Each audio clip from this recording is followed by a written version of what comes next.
আজকে আমরা জানবো একটা রহস্যময় ট্রেনের ব্যাপারে। সেই ট্রেনটার মধ্যে নাকি একটা মেয়ে আত্মহত্যা করেছিল। তাই সবাই বারণ করছে যে ওই ট্রেন লাইনে যেতে না, কারণ এটা বেগুনগোদা স্টেশন। প্রথম থেকেই অনেকেই ট্রেন লাইনের বিপরীতে বলে যে যে কেউ ওই ট্রেনের সামনে যাবে তাকে নাকি সেই মেয়েটা মেরে ফেলবে। এটা কতটা সত্যি তা জানার জন্য আমি আর আমার বন্ধু চলে যাচ্ছি সেই স্টেশনের সামনে। আমরা যেতে যেতে দেখছি সামনেই অন্ধকার হয়ে আসছে, কিন্তু আমরা তো বেরিয়েছিলাম সকালবেলা। তারপরে যখন আমরা ট্রেন লাইনের সামনে চলে এলাম, হুট করে দেখি 12টা বেজে গেছে। কিভাবে হলো এইসব আমাদের ভাবতে ভাবতে সময় চলে গেল। আমি আমার বন্ধুকে পিছনে রেখে আমি আগে দেখতে চলে এলাম যে কি হয় এই লাইনে, এই ট্রেনে।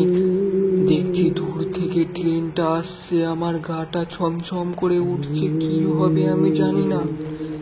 তারপরে ট্রেনটা আস্তে আস্তে আরো সামনে আসছে, আমি শুধু এখানে দাঁড়িয়ে দাঁড়িয়ে দেখছি কি হবে।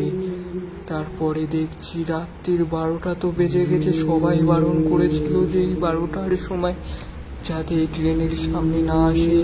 এখন দেখছি ট্রেনটা এসে দাঁড়িয়ে পড়েছে। কোনো সময় এটা হয় না, এই ট্রেন কোনোদিনও দাঁড়ায় না। আজকে এই ট্রেনটা কেন দাঁড়ালো? গাটা ছমছম করে উঠছে, কি হচ্ছে বুঝতে পারছি না। আমি শুধু অপেক্ষা করছি, কি হবে তা জানি না। দেখছি হুট করে কিছু একটা শব্দ শোনা গেল। এই সাইডে দেখলাম কি হলো, আমার বন্ধুটাকে দাঁড় করে রেখে এসছিলাম, দেখছি ও নিচে পড়ে গেছে। তারপরে দেখছি আমার বাইকটাতেও আগুন লেগে গেছে। কিভাবে হলো এগুলো? আমার বন্ধুটাকে কে মারলো আর বাইকটা ওইভাবে আগুন লেগে গেল? কি হলো বুঝতে পারলাম না। আমার ভয়, আমার জানটা ধুকভুক ধুকভুক করছে। কি হচ্ছে এইখানে? এরা কি সবাই সত্যি কথা বলছে? তা আমার আজকে এই রহস্যর লাস্ট অবধি যেতে হবে, কিন্তু আমার প্রচন্ড ভয় লাগছে। সবার ফার্স্টে আমার বাঁচতে হবে। এর উপরে উঠে দেখি কিছুক্ষণ লোকানো যায় নাকি, কিন্তু কেন জানি না কোনো মহিলার আওয়াজ শোনা যাচ্ছে চারিদিকে। তারপরে আমি এইদিক ওইদিক করে ভাবছি কি করব।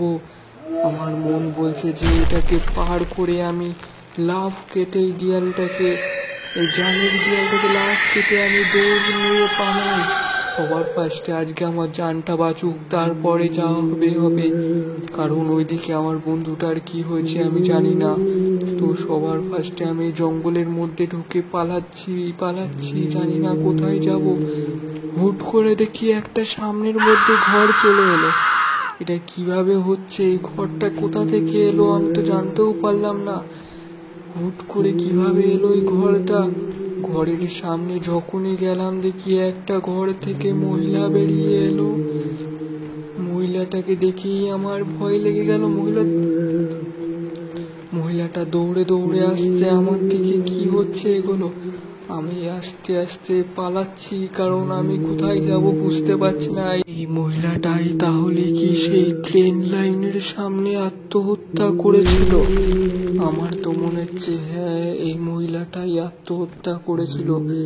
কিন্তু মহিলাটা আমাকে পালাতে দিচ্ছে না। আমি যেখানেই যাচ্ছি আমার পিছন পিছন চলে আসছে।